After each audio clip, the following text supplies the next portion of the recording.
بسم اللہ الرحمن الرحیم۔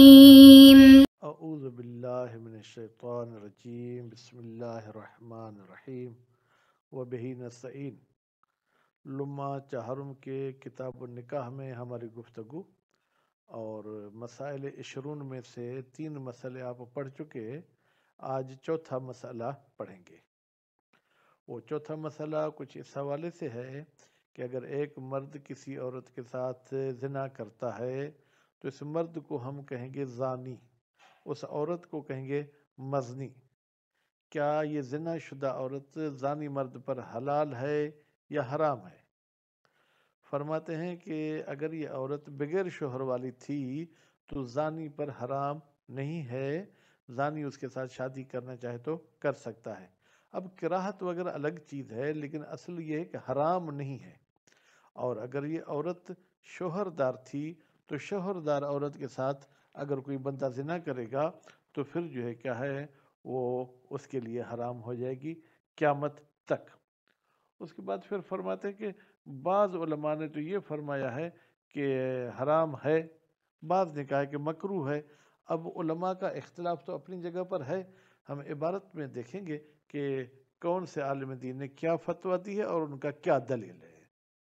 الرابعۃ یعنی المسئلۃ الرابعہ، چوتھا مسئلہ، لا تحرم المزنی بہا، زنا شدہ عورت حرام نہیں ہوگی علی الزانی، زانی پر۔ اب ایک صرفی بھی بات کہہ دوں، اگر آپ کو اچھی لگے تو اس پہ دقت کر، یہ مزنی کس چیز کا صیغہ ہے اور یہ کس باب سے ہے، ہفتہ اقسام میں سے کیا ہے؟ بہرحال الا ایک صورت میں مزنی بہا حرام ہو جائے گی، ان تکون ذات بعل، شوہردار عورت ہو۔ جو بھی بندہ شوہردار عورت کے ساتھ زنا کرتا ہے وہ قیامت تک اس پر حرام ہو جاتی ہے، دوامن و متعتن، ٹھیک ہے؟ تو جناب اس کے ساتھ نہ دائمی نکاح کر سکتا ہے نہ متع، اگر ذات بعل کو مد نظر رکھیں۔ اگر اوپر والی عبارت یعنی مزنی بہا زانی پر حرام نہیں ہوگی، نکاح بھی کر سکتا ہے، متع بھی کر سکتا ہے۔ والمعتدۃ رجعیۃ بحکمھا، اچھا اگر کوئی عورت عدہ رجعیہ میں بیٹھی تھی تو کہتے ہیں یہ بحکم ذات البال، یہ ایسے ہے جیسے کہ شوہردار عورت ہے، اگر اس کے ساتھ کسی نے زنا کر دی تو یہ زانی پر حرام ہو جائے گی، لیکن دون البائن، وہ عورت جو عدت بائن میں ہے وہ زانی پر حرام نہیں ہوگی، زانی اس کے ساتھ عدت کے بعد شادی کرنا چاہے تو شادی کر سکتا ہے۔ والحکم فیہ موضع وفاق، فرماتے ہیں یہ حکم جو ہے اس عورت میں ذات بعل والی میں یہ اجماعی ہے، اس میں کسی قسم کا کوئی اختلاف نہیں ہے۔ وفی الحاق الموطوءۃ بالملک بذات البعل، کیا ملحق کریں گے اس عورت کو جو کسی کی ملکیت تھی اس کے ساتھ کسی نے وطی کی، کیا یہ بھی شوہر کے حکم میں ہے؟ یعنی یہ بھی زانی پر حرام ہوگی شوہردار عورت والے طرح یا نہیں؟ وجہان، اس میں 2 وجہ ہیں، مأخذہما، ان 2 وجہ کا مأخذ بنیاد دلیل کیا؟ مساواتھا، یہ موطوعہ ملک مساوی لہا ذات بعل کے ساتھ، فی کثیر من الاحکام، بہت سارے احکام میں، خصوصاً المصاہرہ، خاص طور پر جو ہم کل پرسوں مصاہرہ کا جو ہے کہ بحث پڑھ چکے، یعنی اس عورت کے ساتھ جس نے وطی کی ہے وہ اس کی ماں کے ساتھ شادی نہیں کر سکتا، اس کی بیٹی کے ساتھ شادی نہیں کر سکتا۔ واشتراکہما فی المعنی المقتضی للتحریم، اور پھر ہم دیکھتے ہیں کہ موطوعہ بالملک اور شوہردار عورتیں معنی میں بھی شریک ہیں، معنی میں شریک ہیں یعنی کیا؟ یہ جو کہا جاتا ہے کہ 2 شوہر نہ کریں، چاہتے ہیں کہ نسب محفوظ رہے، کہ یہ اس بندے کی اولاد ہے، یہ اس بندے کی اولاد ہے، المقتضی للتحریم، یہ اشتراک تقاضا کرتا ہے کہ یہ عورت بھی حرام ہونی چاہیے۔ وہ ہوا بھائی یہ اشتراک فی المعنی کیا ہے؟ صیانت الانساب، نسبوں کو بچانا ہے، کس سے؟ ان الاختلاط، اختلاط سے۔ جیسے مشہور ہے کہ کچھ عورتیں حضرت علی علیہ السلام کے پاس آئیں، انہوں نے کہا یا علی، مرد کو تو اجازت ہے 4 شادیاں کرے، لیکن عورت کو اجازت کیوں نہیں تو حضرت علی علیہ السلام نے ان عورتوں کو کہا کہ اس گلاس میں تم تھوڑا پانی ڈالو، تم تھوڑا پانی ڈالو۔ چاروں عورتوں نے مثلاً 4 تھیں، 6 تھیں، 8 تھیں، پانی ڈال دیا۔ تو اب مولا علی نے فرمایا کہ اب اس پانی میں سے ہر ایک عورت جدا کر دے کہ اس نے کون سا پانی ڈالا تھا۔ تو کہا یہ تو ہم جدا نہیں کر سکتی۔ تو حضرت علی علیہ السلام نے فرمایا اسی طریقے سے اگر ایک عورت کے 4 مرد ہوں گے تو ان کے نطفے جمع ہوں گے، پھر تشخیص نہیں دے پائیں گے کہ یہ بچہ کس کا ہوا ہے۔ وَأَنَّ ذَلِكَ كُلَّهُ لَا يُوجِبُ اللِّحَاقَ مُطْلَقًا۔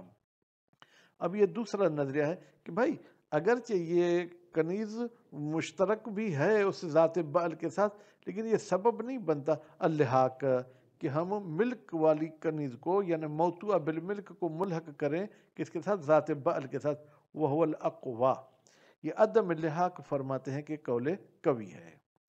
ولا تحرم الزانیۃ علی الزانی، اور حرام نہیں ہوتی زنا کرنے والی عورت زانی پر۔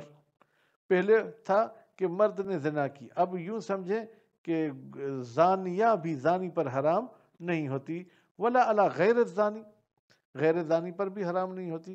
زنا کرنے والا بھی اس کے ساتھ شادی کر سکتا ہے، غیر بھی شادی کر سکتے۔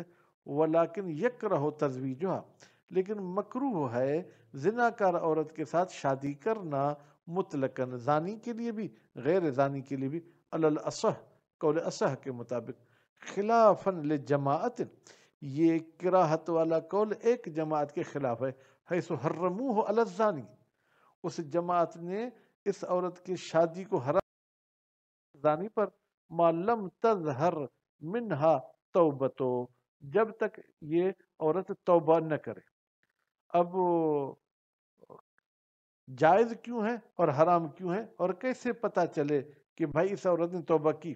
ووجہ الجواز الاصل، فرماتے ہیں جواز کی دلیل جو کہ اصل ہے، ہم شک کرتے ہیں کہ اس عورت کی شادی کرنا جائز ہے، یعنی اصالت الجواز کہتی ہے جائز ہے۔ وصحیحۃ الحلبی عن ابی عبداللہ علیہ السلام، اور جناب حلبی صاحب نے روایت صحیحہ نقل کی ہے امام جعفر صادق علیہ السلام سے۔ کیا ہے روایت؟ قال، امام نے فرمایا، ایما رجل، جب بھی کوئی مرد فجر بامرأۃ، کسی عورت کے ساتھ زنا کرتا ہے، ثم بدا لہ، پھر اس مرد کا ارادہ ہو گیا، پھر اس کے ذہن میں آ گیا، ان یتزوجہا حلالا، بھائی حرام کام کب تک چلاؤں گا، میں اس عورت کے ساتھ حلال طریقے سے شادی کرنا چاہتا ہوں۔ تو امام علیہ السلام نے کیا فرمایا؟ اولہ سفاہ، اس کا یہ جو پہلا کام تھا وہ سفاہ تھا۔ سفاہ کا ترجمہ کیا ہے؟ گویا کہ اس کا جو ہے کہ وہ برا کام تھا، وہ قرآن اور سنت کے خلاف تھا۔ وآخرہ نکاح، لیکن اس کا آخری کام جو ہے کیا ہے وہ نکاح ہے، تو یہ بالکل جائز ہے۔ فمثلہ کمثل نخلہ، کہتے ہیں اس شادی کی مثال جو زانی مرد زانی عورت کے ساتھ کرتے ہیں یہ اس کھجور کی طرح ہے، اصاب رجل من ثمرہ، ایک مرد جا کے اس کھجور کا فروٹ کھاتا ہے حرامن، حرام کے عنوان سے۔ وہ کھجور کا درخت زید کا تھا، میں نے جا کے کھایا فروٹ تو میرے لیے حرام تھا، لیکن ثم اشتراہا، پھر جا کے اس کھجور کو اس نے خرید لیا، تو پھر کیا ہے جناب، پھر اس کا جو ہے فروٹ حلال ہو جائے گا۔ فکانت لہو حلالا، پھر اس کھجور کا فروٹ جو ہے کہ وہ حلال ہو جائے گا۔ ولیکن تکرہ، لیکن پھر بھی شادی کرنا مکروہ ہے، یا یکرہ مکروہ ہے، کیوں؟ لنہی ان تزویجہا، اس لیے کہ روایت میں نہیں آئی ہے اس زنا کار عورت سے شادی کرنے کی مطلقاً، وہ نہیں بھی مطلق ہے، یعنی کس کے لیے؟ زانی کے لیے بھی شادی کرنے سے نہیں آئی ہے، غیر زانی کے لیے بھی نہیں آئی ہے۔ کہاں پر؟ فی عدت اخبار، ایک حدیث میں بھی نہیں، بہت ساری احادیث میں۔ المحمول علی الکراہت، اس نہیں کو حمل کیا جائے گا کس پر؟ کراہت پر، کیوں؟ جمعاً، اس لیے کہ کچھ احادیث کہتے ہیں شادی کرنا جائز ہے اور کچھ کہتے ہیں کہ نہیں کر سکتا، تو ہم کہیں گے کہ جناب مکروہ ہے، تاکہ نہیں پر بھی عمل ہو جائے۔ وَاحْتَجَّ الْمَانِعُ، اور استدلال کیا ہے اس مولوی صاحب نے جو کہتا ہے یہ شادی نہیں ہو سکتی، بروایت ابی بصیر، جناب ابو بصیر کی روایت سے۔ قال سألت عن رجل، ابو بصیر کہتا ہے میں نے پوچھا کس سے؟ امام جعفر صادق علیہ السلام سے، ایک مرد کے بارے میں، فجر بامرأۃ، جس نے ایک عورت کے ساتھ زنا کی، پھر کیا ہوا؟ ثم اراد بعد ان يتزوجها، پھر بعد میں اس نے ارادہ کر لیا کہ اسی عورت کے ساتھ شادی کرے. فقال، تو امام نے کیا فرمایا، اذا تابت، اگر وہ عورت برے کام سے توبہ کرتی، حل نکاح ہوا، تو اس کا نکاح جو کیا ہے وہ حلال ہو جائے گا. اب اس حدیث کے مطابق تو اگر توبہ کرے گی تو نکاح حلال ہے، اگر توبہ نہیں کرے گی تو نکاح حلال نہیں ہے. لیکن ہمیں کیسے پتہ چلے کہ اس عورت نے توبہ کی؟ قلت، تو راوی کہتا ہے میں نے امام سے پوچھا، کیف یعرف توبتها، اس عورت کے توبہ کو کیسے پہچانا جائے؟ قال، تو امام نے فرمایا، یدعوها، اس عورت کو پھر بلائے یعنی کیا؟ یعنی پھر برائی کی طرف کہے کہ آؤ ہم برائی کرتے ہیں. الی ما کانت علیہ من الحرام، اسی کام کے لیے بلائے جو پہلے حرام ان کے درمیان ہو رہا تھا. فین امتنعت، بولتی نہیں میں ایسا کام نہیں کروں گی. واستغفرت ربہا، اور کہتی استغفر اللہ ربی واتوب الیہ، تو عرفت توبتها، تو معلوم ہو جائے گا کہ اس عورت نے توبہ کر لی، اب اس کے ساتھ شادی کر سکتا ہے. ہو، اور اسی قول امام کے قریب ہے ما روا عمارو، وہ روایت جو عمار صاحب نے نقل کی ہے ان صادق علیہ السلام، امام جعفر صادق علیہ السلام سے، وہ بھی یہی کہتی ہے کہ توبہ کے بعد کر سکتا ہے، پہلے نہیں کر سکتا. وَسَنَدُ فِيهِمَا ضعیف، جبکہ سند ان دونوں روایتوں کی ضعیف ہے. وَفِي الْأُولَى قَطْعٌ، اور پہلی روایت میں تو کچھ سلسلے روات بھی کٹا ہوا ہے. وَلَوْ صَحَّتَا، فرض کریں اگر ہم ان دونوں روایتوں کو صحیح بھی مانیں، لوجب حملہما، تو پھر ضروری ہے کہ ان دونوں روایتوں کو حمل کریں علی الکراہۃ، شادی کے حرام ہونے پر نہیں، بلکہ ہم کہیں گے کہ مکروہ ہے کہ ان عورتوں کے ساتھ جو کیا ہے وہ شادی کی جائے. کیوں؟ جمعن، اس لیے کہ دوسری روایت کہتی ہیں شادی کر سکتے ہو، تو پھر یہ کہتی ہیں نہیں کر سکتے ہو، تو دونوں احادیث کو جمع کرنے کا طریقہ کراہت والا ہے. ولو زنت امرأتہ، اب چلتے ہیں کہ اگر کسی کی بیوی زنا کرے، شوہر کے ساتھ کرے گی وہ تو زنا نہیں ہے، یعنی اور مردوں کے ساتھ وہ تعلقات رکھے، لم تحرم علی الشوہر، وہ شوہر پر حرام نہیں ہوگی، علی الاصح، قول اصح کے مطابق. وَإِنْ أَصَرَّتْ علی الزنا، اگر یہ بدبخت عورت زنا پر مصر رہے، بولے میں تو کروں گی، ٹھیک ہے، پھر بھی شوہر پر حرام نہیں ہوگی. کیوں؟